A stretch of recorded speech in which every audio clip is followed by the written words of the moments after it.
On today's episode, we're sitting down with Tony Pacitti, a writer and a peer support group facilitator of PSI's Dad's Group. When he's not facilitating support groups or chasing his very energetic 3-year-olds around, he can be found in a book. But for today, you can also find him in a podcast. Tony shares about welcoming and caring for newborn twins while his wife was experiencing postpartum psychosis, and how his PTSD from this traumatic postpartum period has fueled an inner fire to help other dads like him. The views, thoughts, and opinions expressed in the I Am One podcast are the speaker's own. Tuning into this podcast is not a replacement for therapy or any other form of professional help. Our discussions cover personal stories of perinatal mood and anxiety disorders and may feel triggering to some listeners. Your number one priority is to take care of yourself. So if you are in need of help, please reach out to the PSI helpline by calling or texting HELP to 1-800-944-4773 for help in English and in Spanish. At PSI, we want you to know you are not alone, you are not to blame, and with help, you will be well. Okay, let's get on with the podcast. Tony, welcome to the podcast studio. We are really excited because you are bringing the very first dad perspective to the I Am One podcast, and you'll bring us down an entire octave. And I mean that in the best way. That's a movie reference for everybody out there. Anyway, all that to say, welcome. We're really happy that you're here. Thank you so much. Yeah, I'm thrilled to be here. I'm honored to be the first partner on the pod too. It's a big responsibility. Tony, can you give us a little bit of an introduction to who you are? Sure. I am Tony. I live in Rhode Island with my wife and our twin sons, who are 3 years old. Oh, twin 3-year-olds. Yeah. Oh, three is something. It's a diabolical age. It is a diabolical age. Oh man. Yeah. One of them took a nice little header off the deck yesterday, and there was so much blood for such a teeny tiny cut. Head wounds are extra bloody. Bleed a lot. Yeah. I forgot. It's been a while since I was clumsy all day, every day. That's the challenge, is managing, like, not only at 3 their little egos are coming online, but like they're really they're testing every physical and emotional boundary, which is hard because kids are not easy, twins are not easy. But the last 6 months or so, this was like, oh, this is really hard. And I thought we went through some hard things as a family, but yeah, it's just challenging. They're real little people now. But yeah, so that's my family story. And then I'm a technical writer. I've been working, but a fun little side project. I've been getting into copy editing for a board game, which I think we talked about last time, possibly when we chatted. But an old friend of mine has designed a game that he plans to crowdsource. It's been using my 9-to-5 work skills, but in a completely different headspace. It's been fun. It's been really cool. Can you tell us, Tony, a little bit about the role that perinatal mood and anxiety disorders have played in your life personally? Our boys were born April 2020, so we had been struggling with infertility for a number of years, and finally got pregnant with IVF. They were eggs 4 and 5 of our third transfer. The pregnancy took and was going great early enough before COVID that I was there for everything. I was there for all the checkups. Yes. I was in the office. I saw the first ultrasound, all that stuff. And then it was when things started shutting down in Rhode Island, when they started restricting, it was early, mid-March, where I was no longer allowed to go to the regular checkups. And at that point too, because my wife did have preeclampsia, she was going a couple times a week, and it was one of those things where it was a bummer, but I hadn't missed those big milestones. I was able to be there, like I said, for first ultrasounds and getting to see them kind of wiggle around and stuff. They were born in April. They were great. They were just a little small, so they ended up being in the NICU for 2 weeks, but thankfully nothing besides the fact that they were too small to send home. Lorenzo was 5 pounds 3 ounces, and the Max was 313. Oh, and then they Max. they drop a little bit of weight too. So Yeah. but Did they both come home at the same time, or was it no, they were Lorenzo first discharged a and few then days apart. Okay. How was Um, that? Like you being discharged separately. it was kind of nice. It kind of let us acclimate a little slower. Yeah. Right. And then so like where the PMATs came in is after, so they were born, and then a week later we had to go, we got discharged. They were born on a Friday. We went home. I think it was Monday morning. And my wife had preeclampsia, so her legs were like enormous, and not Yeah. like it was clear like every other nurse was like, "Oh my god," or "Yeah, it'll get better." Dear nurses, So please we go don't say home and that. like, yeah, it didn't get better. She had some complications. She like started feeling lightheaded. It was like seeing spots. So her OB was like, "Okay, it's probably best if you come in. So just go to the ER at the obstetrics hospital. They'll check you out. I'm sure it's going to be fine, but better that you come in." So that was a week after the boys were born. I bring her back to the hospital, and she's like, "Look, I'm here because I have to be. The boys are in the NICU. Like nobody has slept. Why don't you just go home? Go get some rest. Give our folks an update. I'll call you when I get to a room." And she called me that night. She sounded a little irritable. It was a little voice. It started as a little voice in the back of my head. Is like, she's probably just exhausted because obviously she would be, but like, remember to do like a wellness check tomorrow when you see her, just like see how she's feeling. And then so I went to the hospital the next day. I checked on the boys, went to see her, and she was kind of like grumpy and paranoid in a way that didn't seem normal. She was like, no one's listening to me. And then she was saying things like, "Are we on the same page? Are you and me on the same page?" And she kept repeating things a lot. And it wasn't even just like repeating herself because she didn't think she was being heard. Like she was repeating herself a lot. She was almost getting stuck in loops. Okay. Yeah. But while we were in the hospital that second time after she was readmitted for the physical stuff with preeclampsia, we went up to the NICU.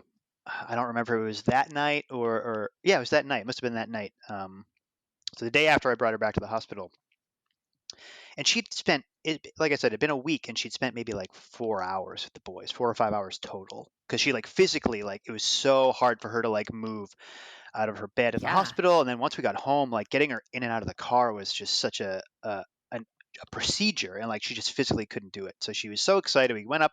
We spent like 2 hours in the NICU, and we were finally getting like that time we had like spent 9 months waiting for. Waiting. She Yeah. does skin to And longer skin. than that, because Yeah. you had infertility issues. So really Oh, it was right. longer than Yeah. that you had been waiting for like For these that moments, right? moment. Yeah. Yeah. So yeah, she was, getting to do that skin to skin. She tried nursing Max for the first time. And then after a couple hours, she was like, "Okay, I'm starting to get tired. So let's head back and I can turn in." And Max wasn't taken from her. She handed Max to the nurse, and then like as soon as he was out of her hands, like her face physically changed. And like suddenly she was talking nonsense. She was saying things that she was talking about friends and like she was talking about us stuff, but telling it to the nurse, and like she just wasn't making sense. And then she was getting kind of short of breath. Her heart was going. So they called in some other doctors, and then that was the kind of like inciting moment. And for the next 36 hours, like it all built up to like a full blown psychotic episode where the next morning she suddenly like she thought she was still pregnant. She was like pantomiming having the boys. She was pantomiming being her own doula. And then by later that afternoon, I had gone to the back to the NICU, and I had only been there like maybe 10 minutes. And then someone called, and she's like, "Something's happening with your wife. You need to come back here. She's in distress." And I got out of the elevator, and I just heard her screaming. It was like just this awful stream of consciousness where like every disappointment or regret that I'd known her to have, like all these like disconnected memories were just kind of like coming out, and Out of nobody. her mouth. Yeah, she was just like Wow. Yeah. screaming about relationships that she felt bad about, and like things that didn't go the way she'd wanted. Her voice and what she was saying, it felt like violent. It was so intense, and nobody really knew what to do. They finally were able to like sedate her. And we were at the maternity hospital, and Rhode Island Hospital is right down the street. So they're like, we've done everything we can here. We need to send her to a hospital for adults. They wanted to check for like if there was physically something going on in her head. They wanted to check for like encephalitis. So she got a spinal tap. Or like an allergic reaction to some kind of medication that was causing exactly like inflammation or I mean, it could have been anything. Yeah. Well, like, Sure. one of our friends was like, oh, like I know she's been on a catheter, and like my grandma had a UTI and made her kind of lose her mind for a couple of days. You should ask them. And I asked them, and they're like, well, she's not 70, but yeah, we'll check. Like, 'cause I guess it's something that happens with older people but anyway, they weren't that dismissive, but they were very like, we'll, thank your friend for that suggestion. Yeah. Put it on the list. Yeah, okay. Well, tell WebMD, we'll look into it. How long did it take from when they took her there until like you had answers, you had like terminology, you had a sense of like what was actually happening? It was kind of an evolving situation. Like at that point, they're like, yeah, this could very well be postpartum psychosis. Depending on who I was talking to, there was debate as to whether or not the timeline matched up. Some people were like, a week after sounds about right. Some people were like, it might be too early to tell, but let's keep an eye on it. No one was ever dismissive. Again, it's the COVID of it all. I'm wondering in hindsight, the rules were changing every day at the hospital. And Right. I'm not saying anyone was like brushing us off or passing the buck, but I do wonder if there was a sense of like, let's just get her home. It became clear there was something to watch out for. I could see that. So yeah, she was at at Rhode Island Hospital. She was there for a couple of days, was discharged. She seemed fine. She was given some medication. Yeah, we were just told this could be this. Sleep is very important. But we had twins that were. Hey, did you get the memo? We have like 2 brand new babies, and they're not really like, they don't really know. Self-sufficient. Yes. Day and night. Yeah. So we did get some help initially. And again, they were at the NICU still. Well, all this was happening. So they were well taken care of. So she was able to sleep. Fast forward to a month later, she was doing pretty well for a number of weeks. And then at the beginning of May, things took a turn where she kind of like retreated into herself, became very depressed. Sleep just wasn't happening. And I tried as best I could with the limited help we were willing to ask for, again, given what was happening in the world. Yeah. Trying to get some help with feedings, because we were feeding them every 3 hours through the night. But yeah, she became deeply depressed. I'd have to like drag her out of bed and really like beg her to help, just because I couldn't. And if there was one of them, I probably would have tried to do a lot more and probably done a lot of undue harm to myself trying to keep everything afloat. Right. But yeah, eventually, I knew she was keeping things from. I could tell that like there was more going on that she was telling me, and like she wasn't being forthcoming with like right. how she was feeling, what she was thinking. Yeah. So she eventually, I was able to get her to tell me that she had kind of come to the conclusion on her own that she didn't want to be a mom, that she didn't love our kids, and the way she put it was, I think you'd all be better off if I wasn't here, if I was gone. And like, I was like, do you mean like you don't want to be married anymore? You just want to like, you need some space? And she's like, I've been thinking about hurting myself. So we got her on the phone with her therapist. Wow. And once that was finally said out loud, and again, it was just weeks of, not just like begging to like be involved with the kids. And like, I was trying my best to be compassionate, but it's so hard. My own exhaustion and just the demand of the twins kind of like compounded with it. And there was like, there was resentment on my end, and I feel so guilty about that, but I didn't know. And then once she finally put it to words, everything happened quickly. She talked to her therapist. I think she gave the phone to me, and her therapist was like, she needs inpatient treatment. So you got to get someone to the house to watch the kids. You got to put her in the car. There's a great facility in Providence, so like it was very close. So I brought her there. She was there for 2 weeks. I wasn't allowed to visit. I could talk to her when she wanted to, but she didn't really want to. She was discharged. Again, she kind of like kept things to herself. She said what she thought people wanted to hear so she could come home. And then a couple weeks later, I had to bring her back. And at that point, we all knew, she's being very cagey. She's talking around the issue. So at that point, I'm not saying the care was better, but I think they had a better handle of what was happening. So yeah, I mean, all said and done, she was in an inpatient treatment for almost 40 days. And halfway through that second stint, it was clear that meds weren't working. So she ended up getting ECT, which is a electroconductive therapy. And that kind of like punched through the dam, as it were. And after a couple of treatments, she started to sound like herself. And yeah, at that point, we're like late into the summer after the boys were born. And the biggest side effect was that she has no memory really from the beginning of the year up through like October. So she doesn't remember having the kids, but she doesn't remember what her experience with the psychosis was either. You remember it all, and that's pretty heavy. Yeah, it's kind of like living in a haunted house in a lot of ways. You know what I mean? That memory's there. I remember after she came home after the second time, and she was herself again. We put the kids down, and one of them was crying, so I went in just to like sit and rock him. And in the other room, her and my mom were just like having dinner and just like talking and laughing. And I went, I had gone from being so like just hopeless and scared and thinking like the person I married and the mother that I knew she wanted to be is just not this person's not coming back. Even if she comes home, our lives are going to be radically different. And then suddenly, like, she came back herself, and it was like this whiplash effect where, like, I went from her not wanting to be a mom anymore to her not remembering what had happened, and A like just like recollection acting normally because in yeah, this twilight zone, kind of like, what is happening? yeah. So I just remember that feeling of like being in the nursery with, I think it was Max, and just holding him and just like I was just like shaking. I just didn't know how to feel. Having gone from being so scared and hopeless to like not having the reason to be anymore. It was reality changed so much. But anyway, like the haunted house thing is like, it's been 3 years, and in the morning, if she doesn't, if I get up first and like I get the boys ready to go and like I go in and be like, hey, just I'm like, is it happening again? like there's some of it that Ah, I just haven't been able to shake. And she's sort of like she's starting to like work with her doctor to dial back on some of the antipsychotics that she's been on for the whole time. So like vigilance is like super high. And again, it's a guilt thing where everything indicates like I know like there have been moments where she's like I don't feel right.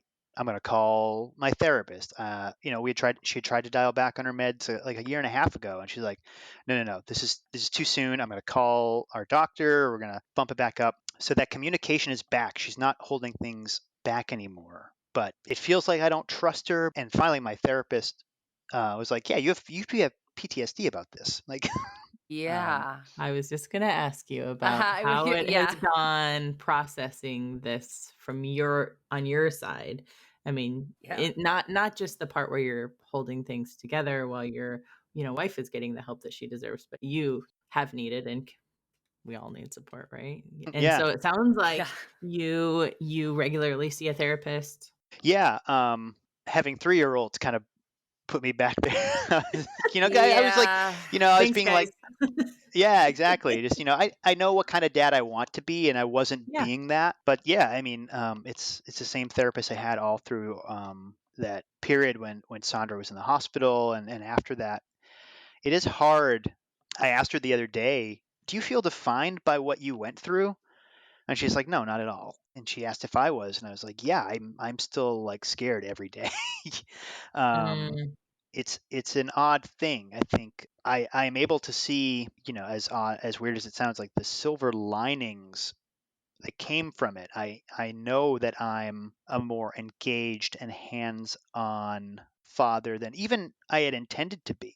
I was wholly responsible for their day-to-day needs in a way that, it was like halfway through her inpatient treatment where I kind of had a talk with myself, and I was like, you need to start thinking like you're a single parent, because I was waiting to make little decisions, but they were still decisions. And I'm like, my mom was, staying with us through all this to help. We had a few friends coming to help with feeding. So I was like, you can't. I've asked enough of these people, and like, not even, you have help, lean on it, but like, I was their parent, and these people were not, and like, I can't.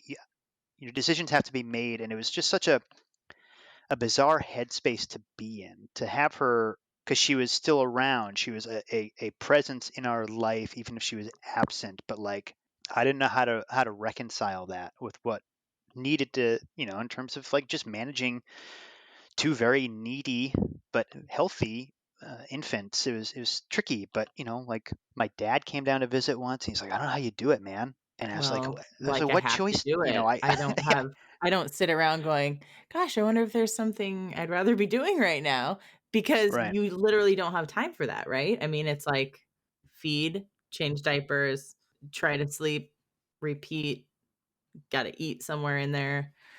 Well, yeah, and I think that's, I think so much was spiraling out of control that I became obsessed with. I was like, no one else was allowed to make formula. No one else was allowed. Like, I had a little notebook that You like would had to had all be in control of their that. feedings, yeah. Mm, And like one of our friends would come over on like nights where I was told. I was not asked if I wanted a night off. I was told like, you're not going to ask for the help, and we're telling you to like go upstairs and just like tag out for the night.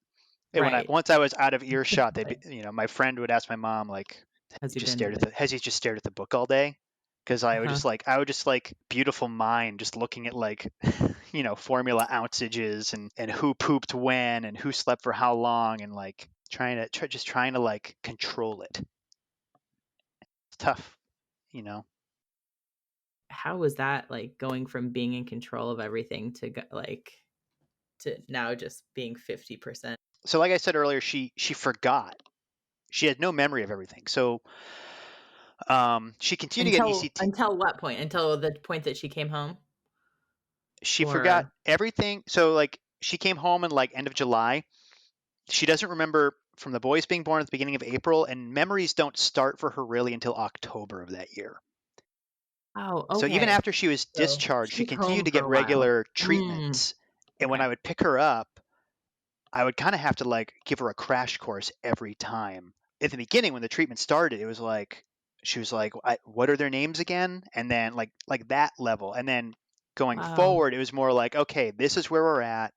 Ren's sleeping 7 hours. Max is sleeping 5. He still has one." Like I would have to update her on what they were doing.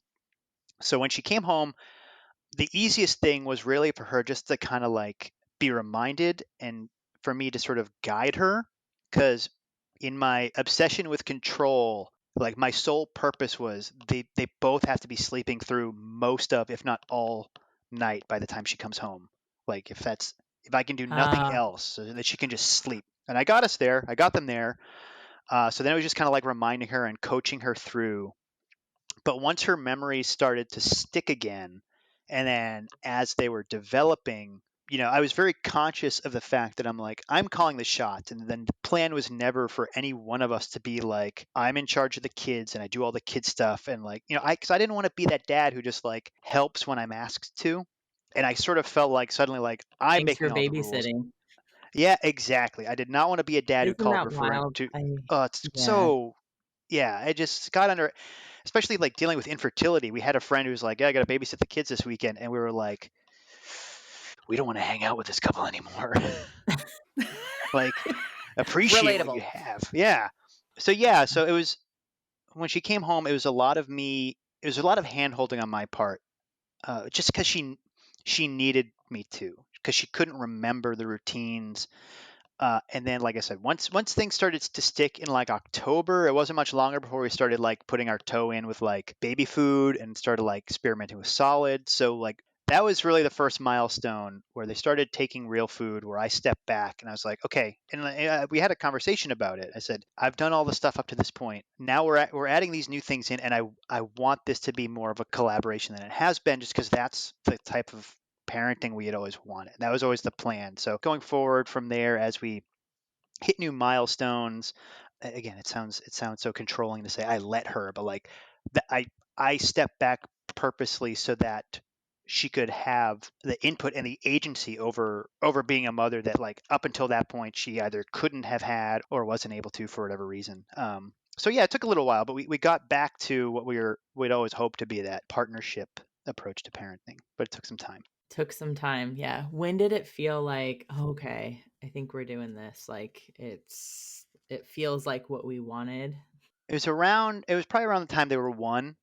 So about a year in, when suddenly Mhm. like it's like, oh, we can start, like COVID can start to be the thing we're most afraid of, like everybody else. When that was my biggest fear, that's when I realized, oh, okay, like I think Sandra's okay now. Yeah, I think things are looking up because Um, that whole time COVID had been oh raging yeah, on. she forgot there was a plague happening, so she like go to the Yeah. grocery store, and she's like, the woman in front of me seemed really irritated. That I was like, what do you mean she was irritated? She's like, she kept looking at me like I was too close, and I was like, like How close were were And you're you you? too like, oh close? God, how close were you? Could she feel your breath on her neck or something? I What was think it was that happening? situation where like she was trying to like look at something like on the checkout rack and just like kind of leaned over the person's shoulder. And I was like, yeah, I'm like, and there a whole new like there's a whole new social construct with going to the grocery store. We'll have to review that. That was You strange. know, that's a really good point. Like, I mean, she essentially had this period of time where she was like not fully participating in society. And all of a sudden she comes back and the rules have all changed. Yeah. Like, and from her perspective, if she essentially does not remember the birth and them coming home and her being so sick, then your household changed too. And the whole time you're dealing with this like very complex like mixture of emotions. I would have felt resentful that I was stuck holding the bag, which by the way isn't a bad thing. Right. Like I think that would be a really normal reaction. Yeah. And I think it took me a while to sort of to reckon that both things could be true, that I could acknowledge that what was happening to her Yeah. was this unexpected, horrifying condition, but at the same time, just the burden of responsibility. Also, this really sucks for me. Yeah, Like this yeah. Right. good for you to acknowledge that they both can be true because sometimes we beat ourselves up about that, right? Oh, I'm totally. guilty of it. So between her stays at the inpatient facility, she was doing like an outpatient program, and sometimes Was we that would get like on from home, like she's on a computer zooming in to a a little bit support of group both. or Yeah, okay. like sometimes she would Mhm. call in from home, sometimes she would go in, and like they really stressed the importance of her taking one of the boys with her, which is really Oh. hard for me. Oh. But there were a couple sessions, and she would say things like, I don't want to be a mom, and the counselor was like, that's normal, and a lot of women feel that, and like and if you don't want to be a mom, that's fine. And I think because of the distance, because no one was in the room with her, it was all remote. I was like, I found myself saying things like, yeah, if you don't want to be a mom, that's fine, but there's something wrong, and we need to fix that first before you can make that decision. I think before everybody finally realized how far gone she was, that was a struggle I was having with not all, but with certain healthcare providers. Is I didn't get the impression that they fully appreciated what was happening, like on a boots on the ground level, like I did. She was at one of those outpatient sessions with one of our sons the day she was admitted the second time. So they called me. They're like, "You got to come get your son, and the ambulance is going to come because we're not going to ask you to take her again." And we had that conversation. She's just sitting there. She's like, "What if this is me now? What if I don't want to be a mom?" And I said, "Once you're Talk better, about that and later. yeah, Yeah. if still how you feel, like I love you. If that's what you want when you're better, we'll figure it out." And that was the rock bottom for me. As long as you're okay, I'm not going to keep you here. I'm not going to like trap you in this house with something you don't want, but I don't think you're well right now. I don't think you're yourself, and I just want you better, and I want you safe. And then you can do whatever you want, you know? So That must have relatable. been so hard. Like, I think so many parents have a picture in their mind of what having kids and bringing them home is going to look like. And then they have to reconcile the reality, which is inevitably different than what we see on TV, which is, it's always like a parent taking care of a kid for a minute and then they take the baby off set Yeah. and like do the rest of the scene where they can Yeah. have like they can say whole sentences to each other and stuff, right? Like Yeah. Oh, and have whole there's thoughts this to themselves. Yeah. there's this reconciling that I think we all have to do between the expectations and then the reality, which are inevitably different. And so I think maybe I'm trying to like empathize because I do a lot with how she felt. Like I was like, maybe this is just not for me. I relate to that very much. But I think the overwhelming evidence was in opposition of that sentiment. You two worked very hard to get pregnant, to stay pregnant, and then to not let preeclampsia get in the way of a healthy delivery, right? The evidence was already to the contrary of that. But then, oh, I find that so relatable. Like that, I'm sure, was like the part that wasn't loud enough in her own narrative of what was happening at the time.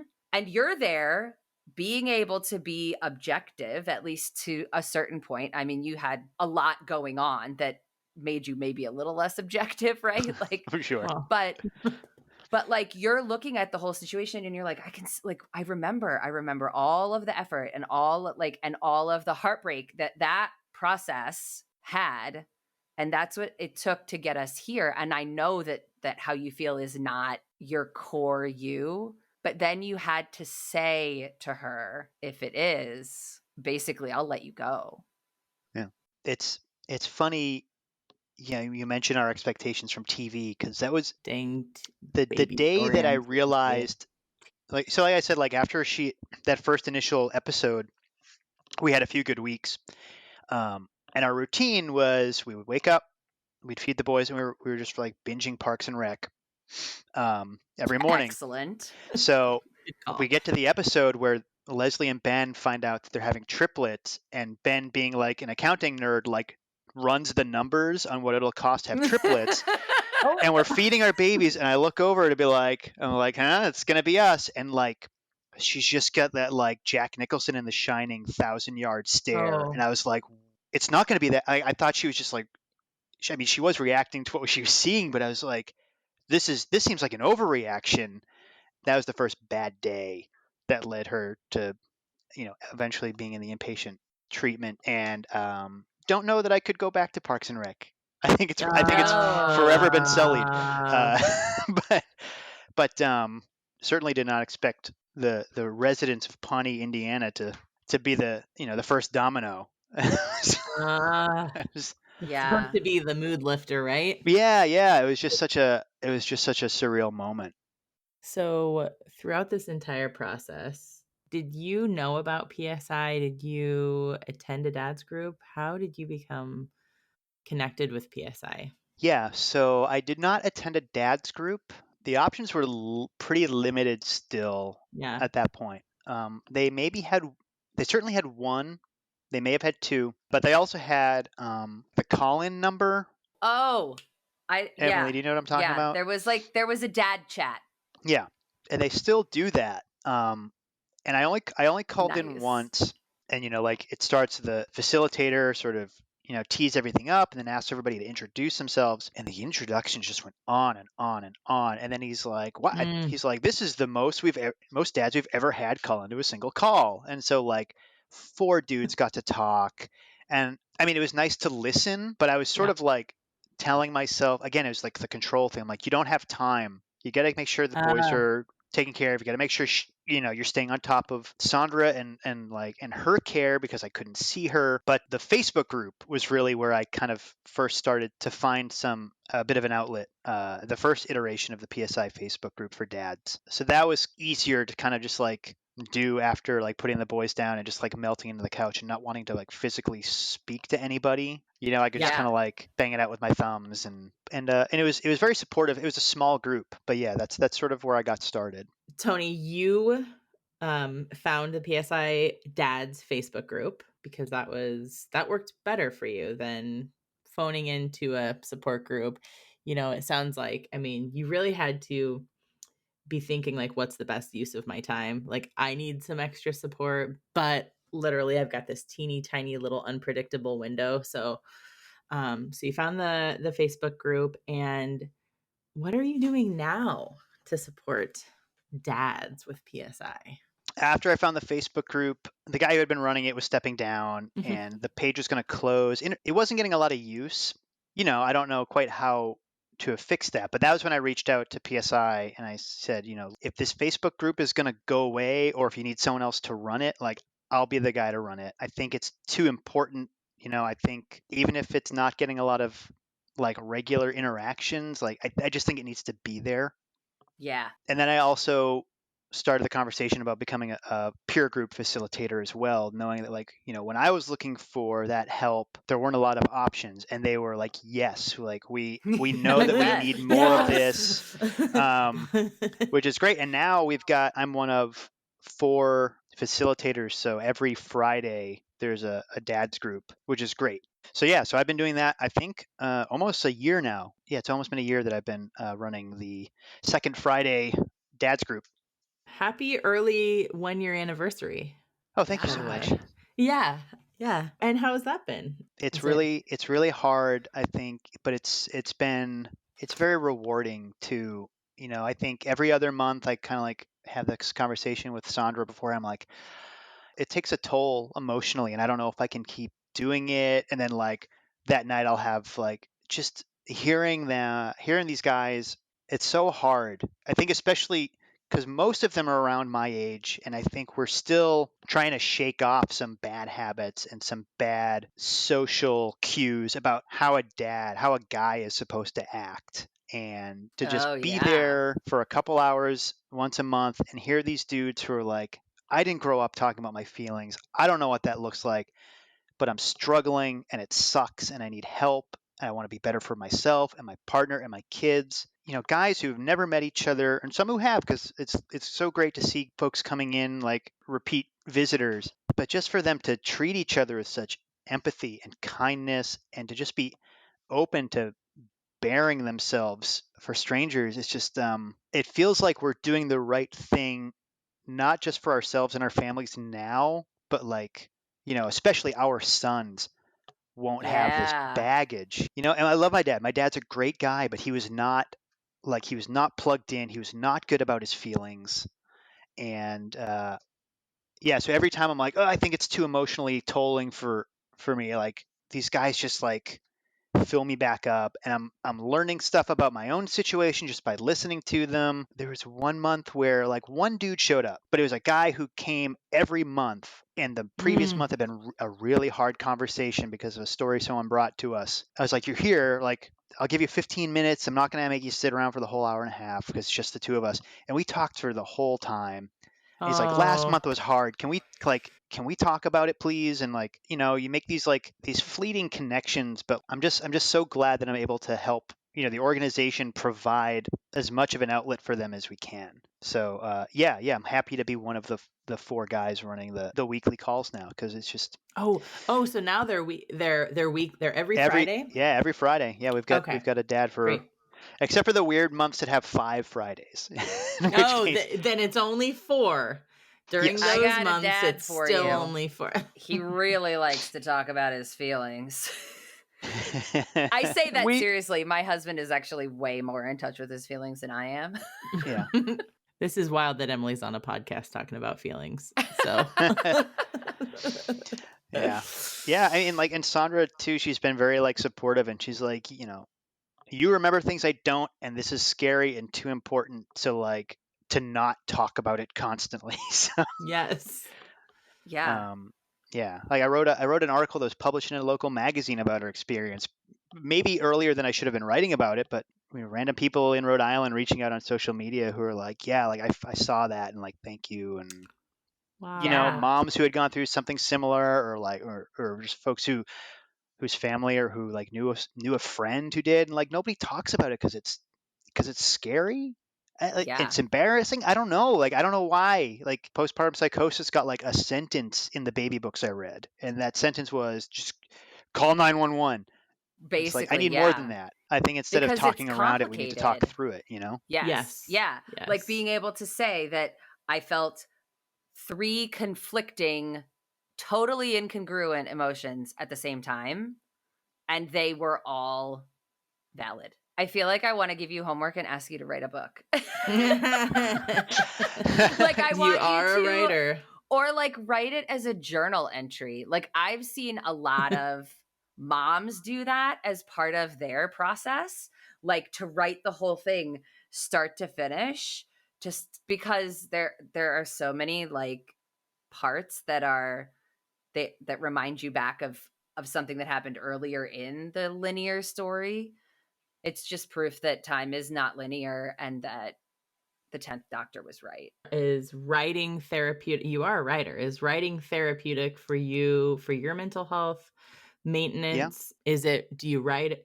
Can I ask a personal question about what you write Absolutely. about? Do you write about this experience, becoming a dad? Yes, to all the above. All the things. In the moment, I was journaling because it was the only way to get the things I couldn't say out loud, or especially Mm. to her, out of my head. I think I have a page in one journal that says like a complete list of today's irrational grievances. And it's like, Yes. things I just hated about that Yep. day. And Yep. there were things that would have been so inappropriate and unfair to say out loud, but like I just had to get them out. It's far too soon to say if anything's going to come of it. But Emily, to your point, I'm ahead of you on my homework assignment. I have been the last few months. I've been really like sitting down and putting thoughts to paper. And there's like a spoken word event here in Providence where I read a bit about what I've been working on. I just did The moth. for Postpartum Psychosis Awareness Day, the event with the moth. No, it's helping me to work through it for sure. And it's something I've tried. There were a number of false starts, but it was just like it was too soon. It was too raw a nerve. But I think I'm at a place now where I can. And right through it. I've read a couple of memoirs by women who went through it, and that moth event too. Like there are things Sandra doesn't remember, and the women who have showed the courage to share their experience. The way it's helped me is it's illuminated, what may have been going on in Sandra's headspace and helped me to better understand something that I was like so intimately involved with, but there was so much distance, whether it was like physically because she wasn't around, she wasn't telling me everything. So I've appreciated every accounting I've been able to find of people who have gone through this, and I'm so thankful that others are brave enough to share. Not just for people who went through it or watched a loved one go through it. It's important. Yeah. Yeah. Just like it's important for you to hear from the person who experienced, other accounts from people who experienced postpartum psychosis. It's so important to hear your story of being the partner, because we don't hear so much of that. So, hello, enter a podcast. That's why we're doing this. Yeah. Exactly. So, yeah. I feel like it's giving me new understanding of my husband's experience to hear your perspective on needing to be the in charge guy. We're so glad that you came on here to share your story, Tony. And well, thank you so much. I'm really let us pick your very brain. grateful. And if you are willing, would you be open to a lightning round? Of course. Fun questions. Okay, Tony, besides this podcast, do you have a favorite podcast that you'd like to recommend to our listeners? COVID really disrupted my podcast diet, but this feels timely because I just dropped a trailer for the new Dune movie. My God! Yes, go on. I'm ready. So good thing Emily didn't know about this earlier, because that's all we would have talked about. Gom Jabbar. Is are you familiar? Oh yeah. She is a Dune fanatic like my husband. And I'm like, goodness. You guys need to chat about this. But this is fine. It's not that I don't care, Tony. It's just that they've read all the books and I'm like, gotcha. Gom Jabbar, great. Cool. I had read Dune 15 years ago, and after the boys were born, I decided not just to reread the book, but to finally read Frank's other books. So I call him Frank because I listen to Gom Jabbar, and they call him Frank all the time. It's just two super nerdy guys who just love everything about Dune, and they do these book club episodes where they really break each one down into digestible chunks and really dig into the themes and the minutia. They'll do spin-off episodes about these tiny little details or side characters. It's Dune seems to have such a level-headed fandom around it as opposed to some other big nerdy things. Yeah. Love it. Not to name any other nerdy things. Well, I know what Danny's husband and I are going to be talking about for the next several weeks. Could be the thing that gets my father-in-law into podcasts. Oh. Because he had the Dune series and then he introduced it to my. Oh, nice. And my brother's really into it. I had 21 missed messages the other way on my WhatsApp because my husband and my brother were talking about Dune. I was like, I'm just not I going need to get invited into participate. that combo. I want to be in on that combo. Anyway, Same. I'm going to suggest this to lots of people in my family. So Awesome. cool. Gum Jabbar. Awesome. Tony, are you a fan of having a book in your ear or a book in your hands? Book in hand. Oh, reading anything good? Yeah, right now I am reading American Prometheus, which is a biography of Robert Oppenheimer, Oh, wow. the father of the atomic bomb, again, Yeah. in anticipation of the big movie coming out. Uh, Did you read Jurassic Park before Jurassic Park came out? Oh, you just picked at such an old wound. I was not allowed to see Jurassic Park in the theater. Oh, way to bring it My up. mom thought I'd be too scared because I was like in second grade.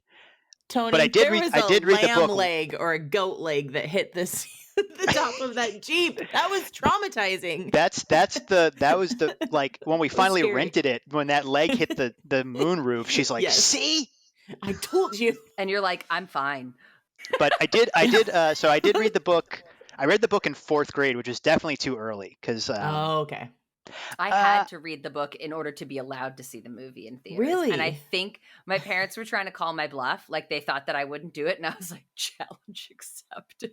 You want to see that movie so bad. yeah. What a weird approach, because I can't think of anything more traumatic to a kid than their own imagination reading a book. Because like the movie presents it as the movie presents it, and like that goat leg's that goat leg. But I still remember being terrified about the nights I spent reading that book. Because my head, like the pictures in my head were so much worse. It was so much scarier. But cool. I also like really enjoyed that, and like that was the thing. I was like, Danny's what if I wanted that to be does scared? not sound like fun. Yeah.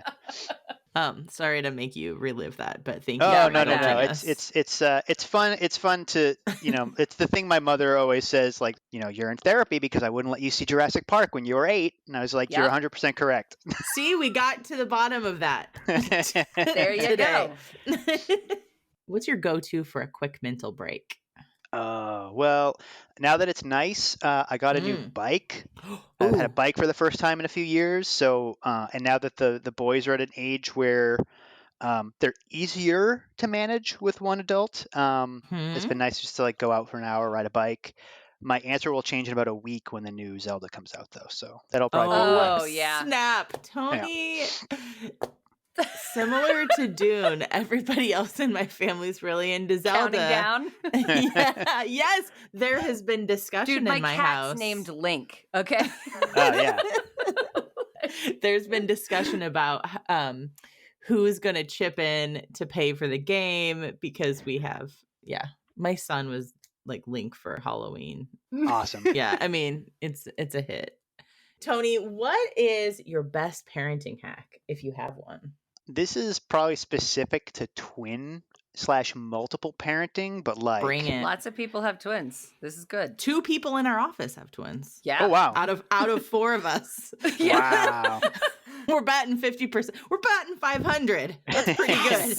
Come up with a schedule very early and stick to it. My guys couldn't be any different personality-wise, but like they live by the routine. It makes things easier. It made it really easy to sort of spread out feedings overnight. It made it really easy to drop bottles in between meals, naps when they finally outgrew that. They transitioned into a lot of new phases relatively easily. And that was my hack. We never deviated because I was obsessed with control. That was my Make obsession. A plan and don't deviate. Was a positive there, yeah. Sometimes it works. Yeah. What is one way that you are going to show yourself a little bit of radical love today, Tony? I'm not feeling especially creative or like I want to be thoughtful, but I know that if I just give myself an hour after bedtime, I know I'm going to feel better having done it than if I don't. Emily's nodding and thinking, oh, that's a good idea. I'm like, can I fit that in? Yeah, I mean, listen. Let's fit that into our schedule. Emily, do you have any questions for Tony? I do. And I'm going off script because it's no. Okay, Tony. So lately I've been asking people about how they take their water, but I want to go in a different direction here. I would like to know if you and I were to create a hangout space for PSI staff and volunteers, which games need to be present? Board games, card games, video games. Board games, I think Ticket to Ride would be a lot of fun. Yes. Maybe have some off-the-shelf Magic the Gathering decks handy. Ooh, uh-huh. Whatever the latest Mario Kart is, Yes. and a Miss Pacman cabinet. Ooh. Uh-huh. Wendy, I'm gonna need a bigger budget. Wendy, we're gonna need some games. Listen, we're gonna cool it on the bus for a while, and we're saving PSI money. You're welcome. Right. We're gonna need some games. Well, Tony, thank you so much for joining us today and giving us a perspective that we haven't heard on the podcast yet. We're so thankful for you being here and indulging in our off-script questions, and that you came on and talked about feelings. Man. Thank you so much. I'm so grateful for the opportunity. Thanks for tuning in to the I Am One podcast. Check out today's show notes where we'll drop links to all the important things that we mentioned in this episode. Please consider sharing about our show on social media and following and rating our show wherever it is that you listen to podcasts. It only takes a minute of your time and, well, that'll help with our collective mission of bringing resources and local support to folks worldwide. From everyone here at PSI, thanks again for listening.